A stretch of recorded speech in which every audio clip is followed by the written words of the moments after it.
Hello दोस्तों, मैं कपिंद्र तोमर और आज मैं बात करने वाला हूँ क्लास 12th का चैप्टर 12। चैप्टर 12 है आपका एल्डिहाइड, कीटोन और कार्बोक्सिलिक अम्ल। ये इस चैप्टर की वीडियो फर्स्ट है। तो सबसे पहले मैं बात करने वाला हूँ एल्डिहाइड, कीटोन और कार्बोक्सिलिक अम्ल के बारे में। सबसे पहले बात करता हूँ मैं कार्बोक्सिलिक अम्ल या ऑक्सो यौगिक क्या होते हैं। देखो, कार्बोनिल यौगिक या ऑक्सो यौगिक यानी ऐसे यौगिक जिनमें C डबल बॉन्ड O समूह पाया जाता है वो कहलाते हैं आपके कार्बोनिल यौगिक। यानी ये जो समूह पाया जाता है वो कहलाता है आपका C डबल बॉन्ड O समूह जिसमें पाया जाएगा वो कहलाएगा आपका कार्बोनिल यौगिक या ऑक्सो यौगिक। C डबल बॉन्ड O समूह वाले दो होते हैं, इसमें एक तो होता है इसमें एल्डिहाइड और एक होता है कीटोन। यानी सबसे पहले बात करता हूँ एल्डिहाइड। एल्डिहाइड में क्या होगा, यानी एल्डिहाइड को हम कैसे पहचानेंगे। यानी जब कार्बोनिल यौगिक के एल्डिहाइड में क्या होगा, कार्बोनिल यौगिक के एक तरफ जो कार्बोनिल यौगिक की एक संयोजकता होती है, एक संयोजकता से तो हाइड्रोजन परमाणु जुड़ा हुआ होता है, लेकिन दूसरे जो कार्बोनिल यौगिक की दूसरी संयोजकता होती है उससे हाइड्रोजन परमाणु या एल्किल समूह दोनों जुड़े हुए हो सकते हैं। या तो हाइड्रोजन परमाणु हो या एल्किल समूह जुड़ा हुआ हो, तो वो कौन सा हो जाएगा आपका एल्डिहाइड। कीटोन क्या होगा, जब कार्बोनिल समूह के दोनों तरफ यानी दोनों संयोजकताएं किससे जुड़ी हों, एल्किल समूह से जुड़ी हों। यानी कार्बोनिल यौगिक की जब दोनों संयोजकताएं किससे जुड़ी हुई हों, एल्किल समूह से जुड़ी हुई हों, तो वो कहलाएगा आपका कीटोन। क्या कहलाएगा, कीटोन। सबसे पहले मैं बात करता हूं यहाँ पे कि एल्डिहाइड क्या होता है। देखो, एल्डिहाइड होता है, उसका जो संरचना सूत्र होता है वो होता है CnH2n+1 और CHO। ये किसका फॉर्मूला होता है, संरचना सूत्र होता है आपका CnH2n+1 और CHO। ये होता है एल्डिहाइड का संरचना सूत्र। और अणुसूत्र होता है इसका CnH2n। अणुसूत्र क्या होता है, CnH2n। सबसे पहले मैं बात कर रहा हूँ एल्डिहाइड की डेफिनेशन कि हम एल्डिहाइड को कैसे पहचानेंगे। कि एल्डिहाइड का जो कार्बोनिल समूह होता है, कार्बोनिल समूह के एक तरफ तो हाइड्रोजन परमाणु जुड़ा हुआ होता है, लेकिन जो दूसरी संयोजकता होती है, दूसरी संयोजकता से हाइड्रोजन परमाणु या एल्किल समूह भी जुड़ा हुआ हो सकता है। तो ध्यान दो कि एल्डिहाइड क्या होता है, वे यौगिक जिनमें कार्बोनिल समूह, ये होता है कार्बोनिल समूह C डबल बॉन्ड O की एक संयोजकता हाइड्रोजन परमाणु से तथा दूसरी संयोजकता हाइड्रोजन व एल्किल समूह से जुड़ी हुई हो सकती है, जुड़ी हुई होती है, वो कहलाता है आपका एल्डिहाइड। जैसे अगर मैं बात करता हूँ, ये है आपका कार्बोनिल समूह, इसकी एक संयोजकता तो हाइड्रोजन परमाणु से जुड़ी हुई होती है, लेकिन दूसरी संयोजकता हाइड्रोजन परमाणु या एल्किल समूह से जुड़ी हुई हो सकती है। यहाँ एल्किल का मतलब है कि कार्बन कितने भी ले सकते हैं, यानी 1, 2, 3 जितने कार्बन लेना चाहें वो ले सकते हैं। तो ध्यान दो, एल्डिहाइड क्या होता है, एल्डिहाइड में जो कार्बोनिल समूह होता है उसमें कार्बोनिल समूह की एक संयोजकता तो हाइड्रोजन परमाणु से जुड़ी हुई होगी, लेकिन दूसरी संयोजकता हाइड्रोजन परमाणु या एल्किल समूह दोनों से जुड़ी हुई हो सकती है किसी एक से। यानी कार्बोनिल समूह, इसमें एक संयोजकता तो हाइड्रोजन से जुड़ जाएगी, फिक्स है, लेकिन दूसरी जो संयोजकता है वो हाइड्रोजन परमाणु से या एल्किल समूह से जुड़ी हुई हो तो वो कहलाएगा आपका एल्डिहाइड। क्लियर है यहाँ तक। नेक्स्ट बात करने वाला हूँ कि एल्डिहाइड में CHO ग्रुप या फॉर्मिल ग्रुप उपस्थित होता है। एल्डिहाइड में कौन सा ग्रुप उपस्थित होता है, CHO ग्रुप या बोल सकते हैं इसको फॉर्मिल ग्रुप उपस्थित होता है। सेकंड है आपका कीटोन। फर्स्ट बात की थी हमने एल्डिहाइड, अब सेकंड है कीटोन। देखो, कीटोन होता है, उसका संरचना सूत्र क्या होता है, CnH2n+1 C double bond O और CnH2n+1। ये किसका संरचना सूत्र होता है, ये होता है कीटोन का। कीटोन के अगर मैं अणुसूत्र की बात करता हूँ, CnH2nO होता है। यानी एल्डिहाइड और कीटोन का जो अणुसूत्र होता है वो क्या होता है, समान होता है। यानी CnH2nO ये एल्डिहाइड का भी सेम है और कीटोन का, दोनों का क्या है, ये सेम है। अगर मैं इसकी डेफिनेशन की बात करता हूँ कीटोन कि आप कीटोन है, कीटोन को कैसे पहचानोगे। यदि कार्बोनिल यौगिक के दोनों तरफ यानी कार्बोनिल यौगिक की जो दोनों संयोजकता होती हैं, जब दो एल्किल समूह से, यानी कार्बोनिल समूह है, ये क्या है, कार्बोनिल समूह, यानी कार्बोनिल समूह की दोनों संयोजकताएं दोनों एल्किल समूह से क्या हो, पूर्ण हो, यानी दोनों तरफ क्या हो, एल्किल समूह जुड़ा हुआ हो। कार्बोनिल यौगिक के दोनों तरफ जब एल्किल समूह जुड़ा हुआ है तो वो क्या होगा, कीटोन होगा। ठीक है, वे यौगिक जिनमें कार्बोनिल समूह की दोनों संयोजकताएं एल्किल समूह से जुड़ी हों तो वो क्या कहलाता है, कीटोन कहलाता है। ये क्या है, कीटोन। कीटोन की पहचान यानी कार्बोनिल समूह के जब दोनों तरफ क्या हो, एल्किल समूह जुड़ा हुआ हो। एल्किल यानी कार्बन समान भी हो सकते हैं दोनों तरफ, यानी कार्बोनिल यौगिक के दोनों तरफ जो कार्बन है यानी एल्किल समूह है वो समान भी हो सकते हैं और अलग अलग भी हो सकते हैं। क्लियर है यहाँ तक। अभी मैं बात करता हूँ कीटोन के वर्गीकरण के बारे में। कीटोन होता है, कीटोन दो प्रकार का होता है, यानी वर्गीकरण के आधार पर दो प्रकार का होता है। एक तो सरल या सम्मित कीटोन और एक होता है आपका मिश्रित कीटोन या असम्मित कीटोन। सरल कीटोन क्या होता है, यानी कार्बोनिल समूह के दोनों तरफ जब एल्किल समूह की संख्या क्या हो, कार्बन परमाणु की संख्या क्या हो, समान हो। यानी अगर मैं बात करता हूँ कि वे कीटोन जिनमें कार्बोनिल समूह से जुड़े दोनों एल्किल समूह समान होते हैं सरल कीटोन कहलाते हैं, सरल या सम्मित कीटोन कहलाते हैं। ये है आपका कार्बोनिल यौगिक। कार्बोनिल यौगिक के दोनों तरफ यानी जुड़ने वाले एल्किल समूह क्या हो, समान हो, यानी कार्बन की संख्या दोनों तरफ क्या हो, समान हो। यहाँ पे अगर मैं एक कार्बन है तो इधर भी कितना होना चाहिए, एक कार्बन होना चाहिए। अगर इधर में सपोज करो यहाँ पे 2 कार्बन लेता हूँ C2H5 तो इधर भी कितने होने चाहिए, C2H5। यानी कार्बोनिल समूह के जो दोनों तरफ हैं कार्बन की संख्या जब समान होती है तो वो कहलाते हैं आपके सम्मित कीटोन। अभी मैं बात करता हूँ नेक्स्ट मिश्रित कीटोन। मिश्रित कीटोन का नाम है दूसरा असम्मित कीटोन। उसमें क्या हो जाएगा, कार्बोनिल समूह के दोनों तरफ जो एल्किल समूह होते हैं यानी कार्बन होते हैं वो क्या होंगे, अलग अलग होते हैं, वो होता है आपका मिश्रित कीटोन। यह है आपका मिश्रित या असम्मित कीटोन। देखो मिश्रित या असम्मित कीटोन क्या होता है, यानी कार्बोनिल समूह के जब दोनों तरफ एल्किल समूह की संख्या क्या हो, अलग अलग हो, क्या हो, अलग अलग हो। यानी कार्बोनिल समूह के दोनों तरफ कार्बन परमाणु संख्या क्या हो, अलग अलग हो। यदि यहाँ पे एक कार्बन है तो इधर क्या होंगे, 2 कार्बन हो सकते हैं, 3 कार्बन हो सकते हैं, 4 कार्बन हो सकते हैं। यानी कार्बन परमाणु की संख्या क्या है, डिफरेंट है, भिन्न भिन्न है। कार्बोनिल समूह के दोनों तरफ कार्बन परमाणु संख्या क्या है, अलग अलग है, वो कहलाते हैं आपके मिश्रित या असम्मित कीटोन। देखो जब कार्बोनिल यौगिक से जुड़े दोनों एल्किल समूह भिन्न भिन्न कार्बन युक्त होते हैं यानी अलग अलग कार्बन युक्त होते हैं तो वो कहलाते हैं आपके मिश्रित कीटोन। अगर मैं यहाँ पे बात करता हूँ तो यहाँ पे देखो ये है कार्बोनिल समूह। कार्बोनिल समूह के दोनों तरफ इधर 2 कार्बन है और इधर 1 कार्बन है। इधर देखो इधर 2 कार्बन है और इधर 3 कार्बन है। यानी कार्बोनिल समूह के दोनों तरफ जो कार्बन की संख्या है वो क्या है, डिफरेंट है, भिन्न भिन्न है।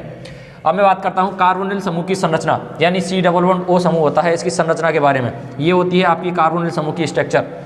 इसमें क्या होता है, अगर मैं संकरण की बात करता हूँ, संकरण निकालने के लिए मैंने आपको एक फॉर्मूला बताया था कि सिग्मा बंधों की संख्या प्लस लोन पेयर इलेक्ट्रॉन्स की संख्या। यहाँ पे सिग्मा बंध कितने हैं, एक सिग्मा बंध ये है, एक ये है, और डबल बॉन्ड में एक सिग्मा होता है और एक पाई होती है। तो यहाँ पर टोटल सिग्मा बंध कितने हैं, 3।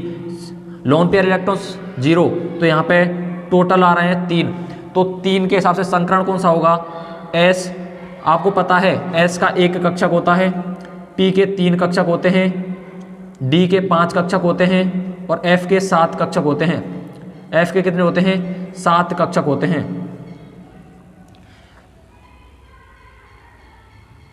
F के कितने होते हैं, 7 कक्षक होते हैं। तो 3 में से 1 कक्षक होता है, 1 इलेक्ट्रॉन होता है, वो S में जाता है, एक S में, 2 बचे हैं, 2 किस में जाएंगे, P में। तो संकरण कौन सा हो जाएगा, sp2।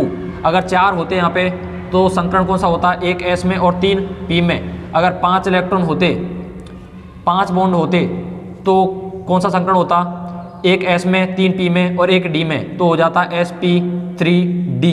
तो ध्यान रखना है यहाँ पे बॉन्ड कितने हैं, सिग्मा बॉन्ड 3 हैं, तो संकरण कौन सा हो गया, sp2 संकरण हो गया। क्लियर है यहाँ तक। अगर मैं इसकी आकृति की बात करता हूँ, ये जो आकृति बनी हुई है वो किस तरह की आकृति बनी हुई है, ये आकृति आपकी समतलीय त्रिकोणीय, किसकी, समतलीय त्रिकोणीय। अगर मैं इसके बॉन्ड एंगल की बात करता हूँ, यानी इसके मध्य जो बॉन्ड एंगल बन रहा है, बंद कोण बन रहा है, वो कितने डिग्री बन रहा है, 120 डिग्री का बॉन्ड एंगल बनाता है। अगर मैं इसकी बात करता हूँ C11O का द्विध्रुव आघूर्ण होता है, यानी जो द्विध्रुव आघूर्ण होता है वो कितना होता है, 2.3 से 2.8 D का मतलब होता है डिवाई, यानी इसका क्या होता है, मात्रक होता है। क्लियर है। अभी मैं नेक्स्ट बात करता हूँ इनके नामकरण के बारे में। एल्डिहाइड और कीटोन के रूढ़ पद्धति और IUPAC पद्धति में इनके नामकरण के बारे में बात करते हैं। अभी बात कर रहे हैं एल्डिहाइड व कीटोन का नामकरण के बारे में, एल्डिहाइड और कीटोन के नामकरण के बारे में। सबसे पहले बात करते हैं हम एल्डिहाइड के नामकरण। एल्डिहाइड का जब नामकरण करते हैं तो रूढ़ पद्धति में जो एल्डिहाइड के लिए अनुलग्न लगाते हैं वो क्या लगाते हैं, एल्डिहाइड अनुलग्न लगाते हैं। रूढ़ पद्धति में एल्डिहाइड के लिए क्या अनुलग्न लगाते हैं, एल्डिहाइड ही अनुलग्न लगाते हैं। जबकि IUPAC पद्धति में नामकरण करते समय जो एल्डिहाइड का जो अनुलग्न लगाते हैं वो लगाते हैं एल, क्या एल, AL या एल अनुलग्न लगाते हैं। अब मैं बात करता हूँ, ये है आपका HCHO। H के लिए लगाएंगे हम फॉर्म और CHO के लिए लगाएंगे रूढ़ पद्धति में एल्डिहाइड, तो क्या नाम हो गया, फॉर्मएल्डिहाइड। अगर मैं इसके IUPAC नाम की बात करता हूँ तो कार्बन कितने हैं इसमें, एक कार्बन है तो मैथ, सिंगल बॉन्ड तो एन, और CHO के लिए जो अनुलग्न लगाते हैं वो लगाते हैं एल, तो नाम हो गया मैथेनएल, या मैं बोल सकता हूँ मेथेन 1L। ये है आपका रूढ़ पद्धति में नाम। दो कार्बन है, दो कार्बन के लिए लिखेंगे हम एसिड, और CHO के लिए जो अनुलग्न लगाते हैं वो लगाएंगे एल्डिहाइड, तो नाम हो गया आपका एसिड एल्डिहाइड। IUPAC में क्या हो जाएगा, एक कार्बन और दो कार्बन, तो दो कार्बन के लिए एथ लगाते हैं, दोनों के मध्य सिंगल बॉन्ड है तो एन, और CHO के लिए जो अनुलग्न लगाते हैं वो लगाएंगे एथेन, एल अनुलग्न लगाएंगे। यहाँ पे तीन कार्बन हैं, 1, 2 और 3, तो इसके लिए रूढ़ नाम क्या हो जाएगा, प्रोपियोनेल्डिहाइड, प्रोपियोनेल्डिहाइड। क्लियर है। अगर IUPAC में नाम पूछेंगे तो क्या हो जाएगा, प्रोपेनेल। यहाँ पे चार कार्बन हैं, यहाँ पे जो शब्द लगाएंगे साधारण नाम के लिए या रूढ़ नाम, यहाँ पे चार कार्बन के लिए लगा रहे हैं एन शब्द, और चार कार्बन हैं तो ब्यूटिल। एन का मतलब होता है यहाँ पे नॉर्मल यानी साधारण, नॉर्मल यानी साधारण। यहाँ पे चार कार्बन है तो ब्यूटिल और एल्डिहाइड, एन ब्यूटिल एल्डिहाइड। जब चार कार्बन होते हैं तो उसके लिए लगाएंगे हम एन ब्यूटिल एल्डिहाइड। इसी तरह से पांच कार्बन होते हैं तो उसके लिए लगाएंगे एन वेलर, यानी पांच कार्बन है एल्डिहाइड सहित तो है वेलर एल्डिहाइड। और यहाँ पे देखो ये आइसो की स्ट्रक्चर बन रही है, किसकी, आइसो की, तो आइसो है और चार कार्बन है तो ब्यूटेर, और एल्डिहाइड है तो एल्डिहाइड, तो नाम क्या हो गया, आइसो ब्यूटेर एल्डिहाइड। इनके नाम क्या हो जाएंगे IUPAC में, तीन कार्बन है तो प्रोप, एन और एल, चार कार्बन है तो ब्यूट, सिंगल बॉन्ड तो एन, और CHO के लिए अनुलग्न एल। यहाँ पे पांच कार्बन है तो पेंट, सिंगल बॉन्ड तो एन, पेंटेन, और CHO के लिए जो अनुलग्न लगाया वो क्या लगाया, एल। यहाँ पे इसका अगर मैं IUPAC नाम बनाता हूँ तो क्या हो जाएगा, 1, 2 और 3। 2 पे क्या है, मेथिल, 2 मेथिल। क्लियर है यहाँ तक। 2 पे क्या है, मेथिल, तीन कार्बन है तो प्रोप, सिंगल बॉन्ड तीनों के मध्य तो एन, और CHO के लिए अनुलग्न क्या लगाया, एल, तो नाम क्या हो गया, 2 मेथिल प्रोपेनेल। नेक्स्ट बात करते हैं हम। नेक्स्ट है आपकी यहाँ पे इसका रूट नाम क्या होगा, चार कार्बन और नीचे क्या है, मेथिल, तो आइसो बेलर। देखो ये आइसो की स्ट्रक्चर बनी हुई है यहाँ पे, ये आइसो, और पांच कार्बन है इसमें, 1, 2, 3, 4, 5, तो वेलर, और लास्ट में क्या है, एल्डिहाइड। पांच कार्बन और तो वेलर और एल्डिहाइड, तो IUPAC नाम क्या हो जाएगा, 1, 2, 3, तो 3 पे मेथिल, और चार कार्बन तो ब्यूट, सिंगल बॉन्ड एन, और लास्ट में इसके लिए अनुलग्न लगाते हैं एल लगाते हैं।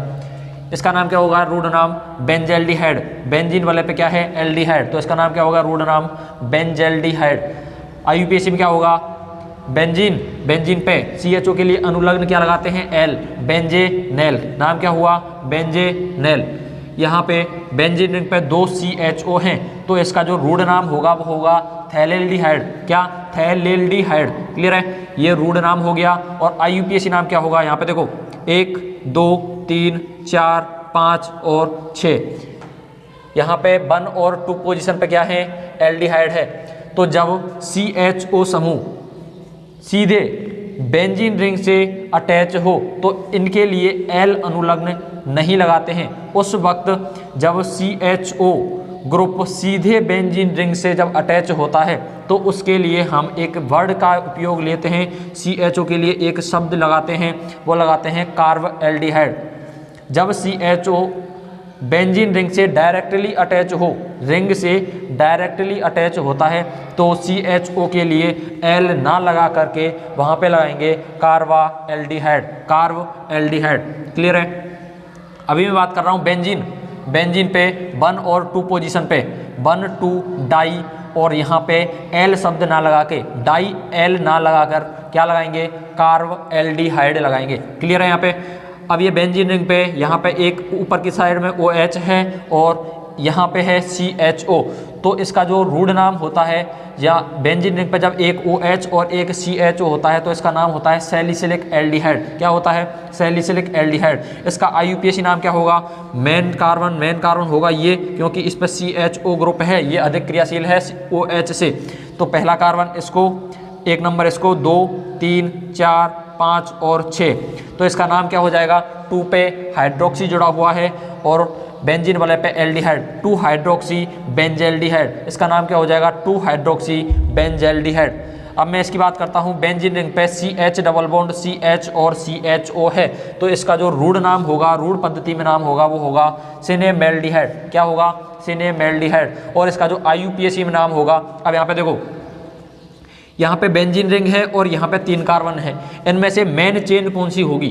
तो मेन चेन वह होती है, मेन चेन वह होगी जिसमें फंक्शनल ग्रुप हो। रिंग और चेन में से मेन चेन वह होगी जिसके पास या तो फंक्शनल ग्रुप हो या डबल बॉन्ड या ट्रिपल बॉन्ड हो, या ये दोनों भी ना हो। तो उसके बाद देखना है कार्बन की संख्या जिसके पास अधिक है वह मेन चेन होती है।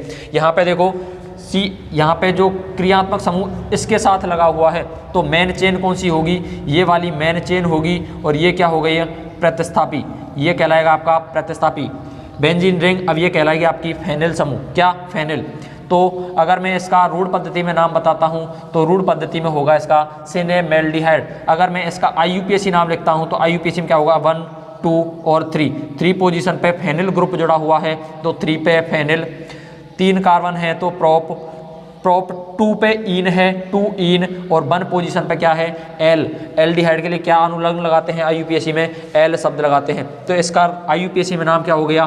3 फेनिल प्रोप 2 ईन और 1 एल। क्लियर है यहाँ तक? अब मैं बात करता हूँ कीटोन के नामकरण के बारे में, कीटोन की IUPAC नाम और रूढ़ नाम के बारे में। अभी मैं कीटोन के नामकरण के बारे में बात करता हूँ। यहाँ पे CH3 C11O और CH3 है। इसका जो रूढ़ नाम होगा वो क्या होगा? यहाँ पे क्या है? कीटोन के एक तरफ मेथिल और दूसरी तरफ भी क्या है? मेथिल है। तो इसका जो नामकरण लिखते हैं वो एल्किल कीटोन लिखते हैं। जो इसके रूढ़ पद्धति में जो नामकरण लिखते हैं किसकी फॉर्म में लिखते हैं? Alkyl ketone.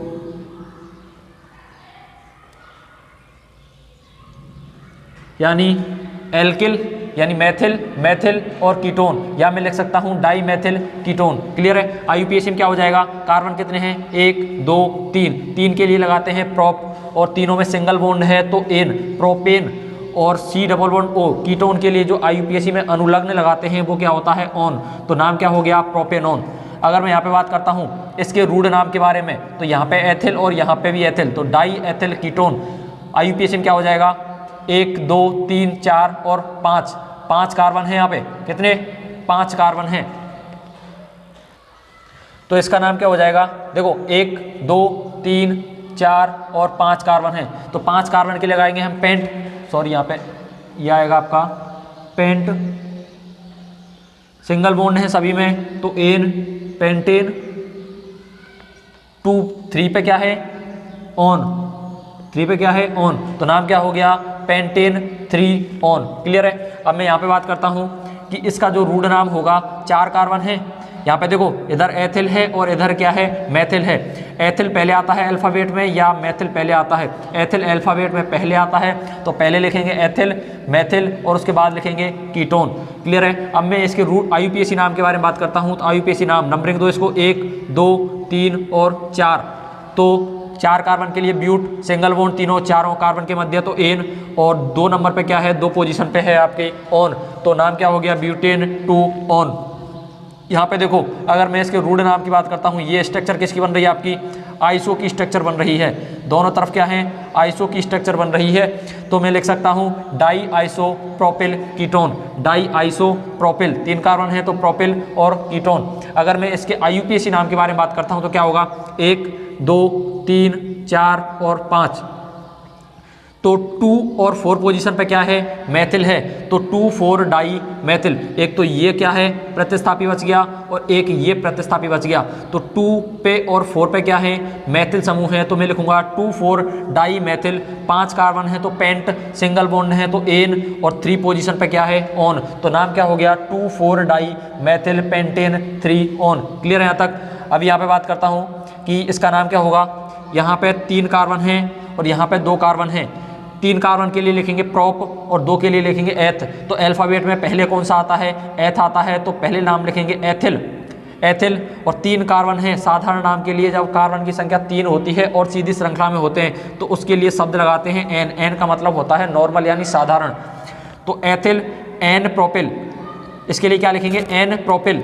और पोजीशन कीटोन, इसके लिए क्या लिखेंगे, कीटोन। तो ethyl n propyl ketone. Clear है यहाँ तक। अगर मैं IUPAC में नाम बताता हूँ तो नंबरिंग इधर से होगी 1 2 3 4 5 और 6। 6 कार्बन है तो हेक्स और सारे सिंगल बॉन्ड हैं, सारे क्या हैं, कार्बन कार्बन के मध्य सिंगल बॉन्ड है तो हेक्स एन शब्द लगेगा। और 3 नंबर पे क्या है, C डबल बॉन्ड O, और C डबल बॉन्ड O के लिए हम जो अनुलग्न लगाते हैं वो लगाते हैं ऑन। तो नाम क्या हो जाएगा, हेक्सेन 3 ऑन। क्लियर है। ये है आपकी नियो की स्ट्रक्चर बन रही है, ये होती है आपकी नियो की स्ट्रक्चर। तो यहाँ पे देखो, और इधर क्या है, एथिल, तो नाम क्या हो जाएगा, एथिल नियोपेंटिल। रूढ़ पद्धति में हमेशा सारे कार्बन्स को गिना जाता है। ध्यान रखना कि रूढ़ पद्धति होती है उसमें हमेशा सारे कार्बन्स की संख्या को गिना जाता है, चाहे ऊपर हो या नीचे हो, सारे कार्बन्स की संख्या को काउंट किया जाता है रूढ़ पद्धति में। यहाँ पे देखो ये नियो की स्ट्रक्चर बन रही है और इस स्ट्रक्चर में टोटल कार्बन कितने हैं, 1 2 3 4 और 5। तो नाम क्या हो गया, एथिल नियोपेंटिल। 5 कार्बन है इसमें तो नियोपेंटिल। और लास्ट में क्या जोड़ेंगे, ketone. C double bond O के लिए जो लगाते हैं, क्या लगाते हैं, अनुलग्न कीटोन। कीटोन शब्द ही यूज करते हैं रूढ़ पद्धति में। इसके IUPAC नाम में अगर मैं बात करता हूँ IUPAC की, तो क्या होगा, 1 2 3 4 और 5। 5 कार्बन है और 6 कार्बन है, 4 5 और 6 कार्बन है। तो 5 पोजीशन पे क्या है, 2 मैथिल हैं। तो मैं लिखूंगा यहाँ पे 5 di methyl, 5 di methyl. 6 carbon हैं तो क्या लगाएंगे, 1 2 3 4 5 और 6। यहाँ पे लगाएंगे आपका, दोबारा नाम लिखते हैं, 5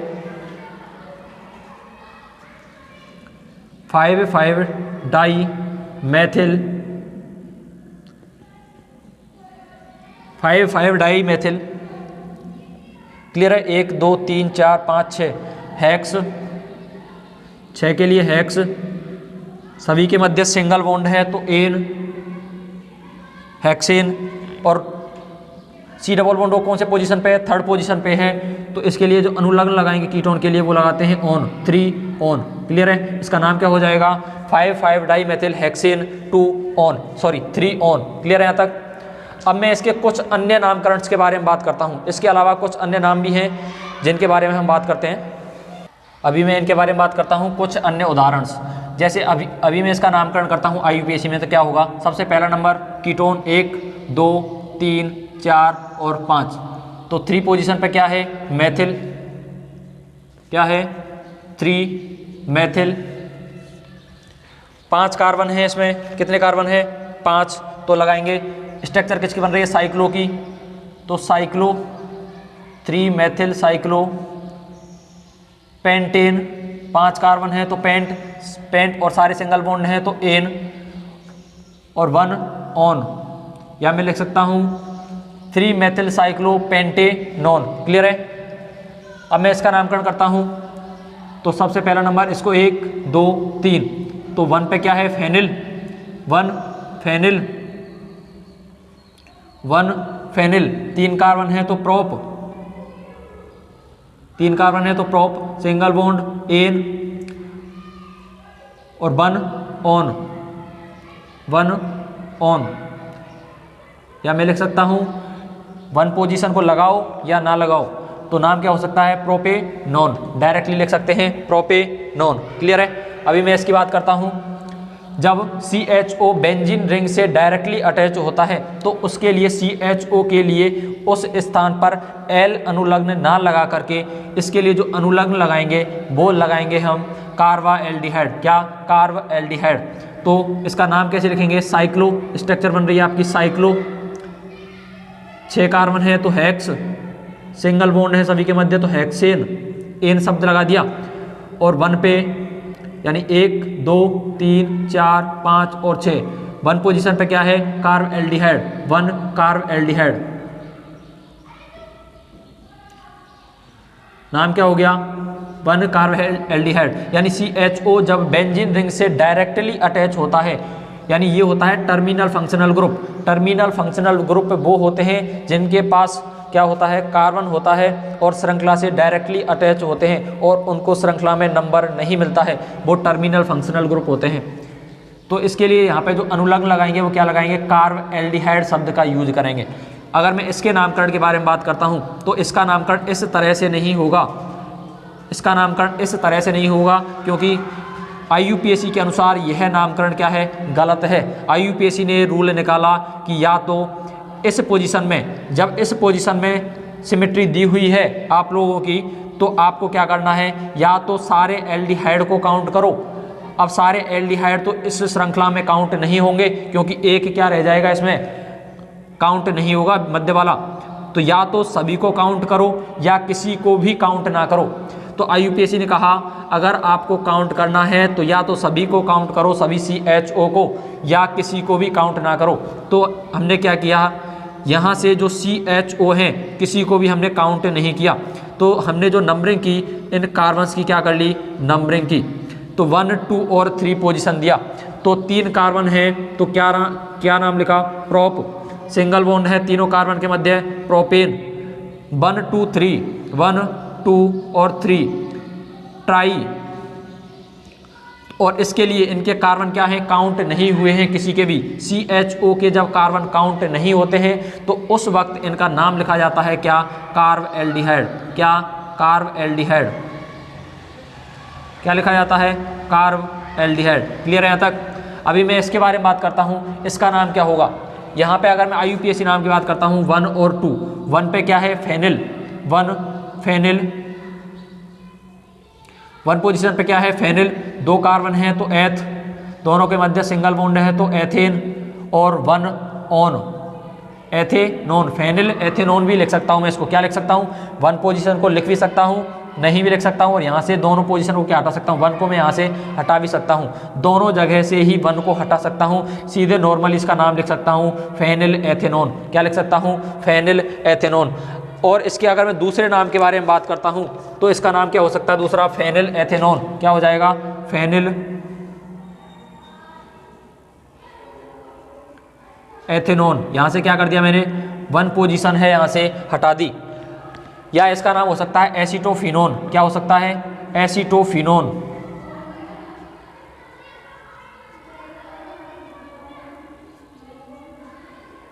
क्या हो जाएगा?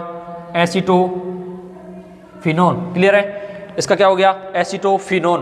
और एक और नाम हो सकता है इसका फेनिल एथेनोन। क्या हो गया? फेनिल एथेनोन हो गया, एसीटोफिनोन हो गया, एक और होगा इसका एसीटोफिनोन। क्या हो जाएगा? Ethyl phenyl. क्या हो सकता है? Ethyl phenyl ketone. क्या हो जाएगा? Ethyl phenyl ketone. क्या हो जाएगा? Ethyl phenyl ketone. ये इनके क्या हो सकते हैं? नाम हो सकते हैं। तीनों चारों क्या हो जाएंगे? इसके नाम हो सकते हैं। फेनिल एथेनोन भी सही है, 1 फेनिल एथेन, 1 ऑन भी सही है, एसीटोफिनोन भी सही है, और एथिल फेनिल। 2 कार्बन है तो एथिल फेनिल और कीटोन। ये आपका रूढ़ पद्धति में नाम हो जाएगा। क्या हो जाएगा? 2 कार्बन तो एथिल और फेनिल और कीटोन। क्लियर है यहाँ तक? कुछ अन्य एग्जाम्पल्स भी हैं। इसका नाम क्या हो सकता है? Diphenyl ketone. नाम क्या हो जाएगा इसका? डाईफेनिल। 2 फेनिल हैं और मध्य में क्या है? कीटोन। इसका रूट नाम हो जाएगा डाईफेनिल। Diphenyl ketone. क्या नाम हो गया? Diphenyl ketone. अभी दूसरा नाम अगर मैं बात करना चाहूँ इसका, फेनिल बेंजेनोन। क्या हो जाएगा? फेनिल बेंजेनोन।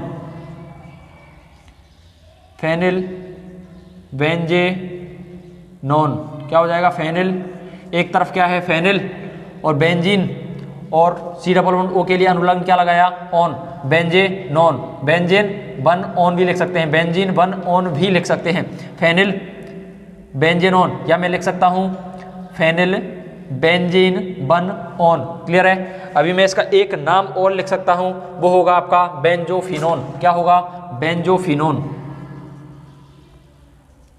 बेंजोफिनोन।